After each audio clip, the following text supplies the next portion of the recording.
So hi guys, welcome to Sobi and Subin's World. Okay, so may aso guys. Okay, so for today we're going to introduce to you the hamsters na inalagaan ko ngayon. Um, they are two, tapos meron dalawa sa pamangkin ko, anak ng pinsan ko. Tama ba yung term, pamangkin? Pero ayun, anak ng pinsan ko. So, yun. So, meron dalawa. Tapos, lahat yun ng anak. So, yung dalawang female ng anak. So, yun. At si Sobi, nanganak siya ng 8. Si Yuna, yung sa pamangkin ko, nanganak siya ng 3. So, meron ako ngayong 11 na pups na inalagaan. And yung mga pangalan nung mga hamsters, sina Sonny, Bini, Bomi, Yuka, Yuni, Donu, Ricky, Jamal. So, pero hindi ko pa masasabi kung sino-sino sila doon kasi maliliit pa sila. They are 6 days old pa lang. So, yan. Hindi pa develop yung colors nila. So, hindi ko pa makikita kung sino si Sony, sino si Bini, sino si Bomi. So, yan. And, pero, nakahalata ko na kung sino yung black, sino yung brown. So, yan. Let's explore the hamster's world. Let's go! So, ayan si Sobi and her children. Name, Sobi. Birthday, October 3rd, 2004. Zodiac, Libra. Breed, Campbell's Dwarf Hamster. Ito naman si Subin with his soil best friend. Name, Subin. Birthday, October 1st, 2024. Zodiac, Libra. Breed, Winter White Dwarf Hamster. Okay, unahin ko muna si Sobi since ang kulit niya. Ayan yung mga childrens niya, guys. If nakikita niyo yung childrens niya. Ayan sila. Tapos, eto si Sobi. Kumakain siya ng malunggay. Hala. Ayan, iinom na siya. Nauhaw siya, bi. So, si Sobi is, kinuha ko siya or binili ko siya nung October 3. October 3. Kinuha ko siya ng October 3. Tapos, female, ano siya? Campbell daw. Campbell hamster. Di ko sure. Pero, yan. Campbell ata siya. Basta dwarf hamster siya. Tapos, yan. On my next vlog, I'm going to show you the things na nasa enclosure nila. So, yan. Si Sobi, very shy type, pero very socialized.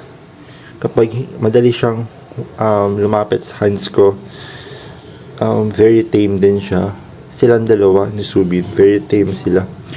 And, yan. Gusto ko rin gawin yun sa mga future pups ko, sa mga hamsters ko. Yan. Kasi, super fun if super tame kasi madali mo siyang hawakan, hindi kanya kinakagat. So, yan. And, ayan. Si Sobi din, favorite niya ang tuna and shrimp. Silang dalawa, favorite niya ang tuna and shrimp. Pero ngayon, favorite niya na ang oats. Pinigyan ko siya ng oats. Favorite niya ang oats. Yan. And, favorite niya din yung petchay. Tapos, talbos ng kamote. Favorite niya rin yun, ng talbos. Tapos, ano pa bang favorite niya? Favorite niya rin yung sunflower seed. Favorite niya yan. Pero yung egg, yung egg na yan, hindi niya favorite. Kasi, ko alam. So, hindi niya favorite. Tapos, si Sobi din, very, siya, very, mahilig siya matulog. So, sleepyhead siya, antukin siya. Kaya minsan ko lang siya hawakan kasi madalas siyang tulog. Kaya kapag gising siya, even though gabi, tulog siya. Though, di ba ang mga hamsters, known sila na gising kapag gabi. Pero si Sobi, hindi. Tulog siya. Kadalasan, tulog siya. Kaya, yan. And, gigising siya, kakain siya, tapos, roam around, and then, yan, tulog ulit. Kapag napagod siya, rest. Ang favorite spot niya is itong kantong ito. Ngayon, yan yung favorite spot niya. Pero noon, yung bathroom na yan, dyan siya palaging nakahiga sa bathroom na may sand. Dyan siya palaging nakahiga. Pero ngayon, hindi. Kasi, ayun, dinala na yung kulong baby. Hindi siya palagi dyan kasi may babies nga siya. So, kailangan niya magstay dyan sa bed. So, yan. Let's go with Subin. Ayan. Ayan, may siya dyan, sa kantong yan. Yan yung favorite spot niya. Let's go with Subin. Okay, so ayan si Subin. Yan yung favorite spot niya naman. Dyan sa may soil. Si Subin is a very, very active. Very makulit siya, guys. Very makulit siya, as in yung kakulitan niya parang bata na sobrang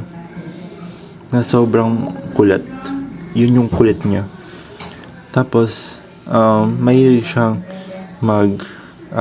roam around dito sa soil. Mahilig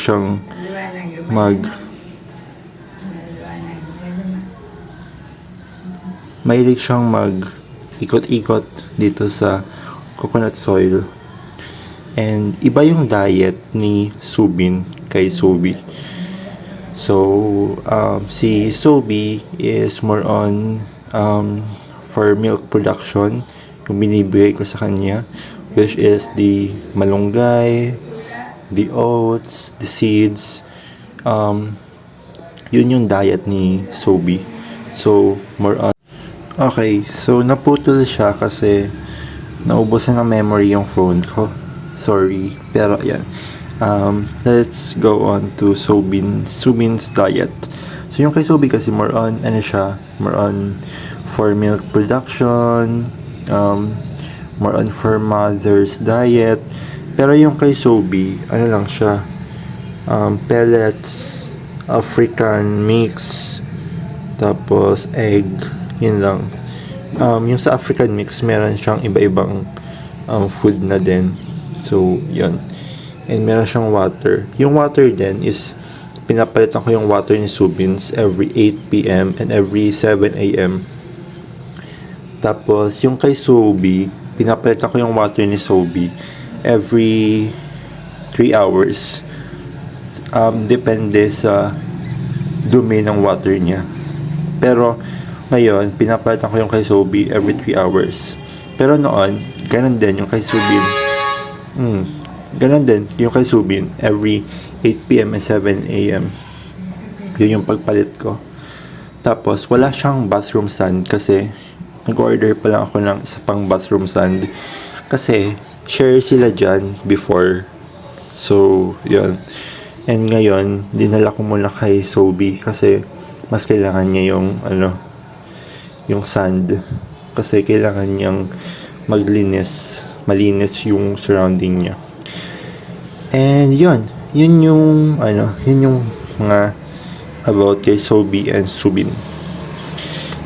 So yun lang guys for this video, and thank you guys for watching, and see you on the next video or world tour of Subin and Sobi.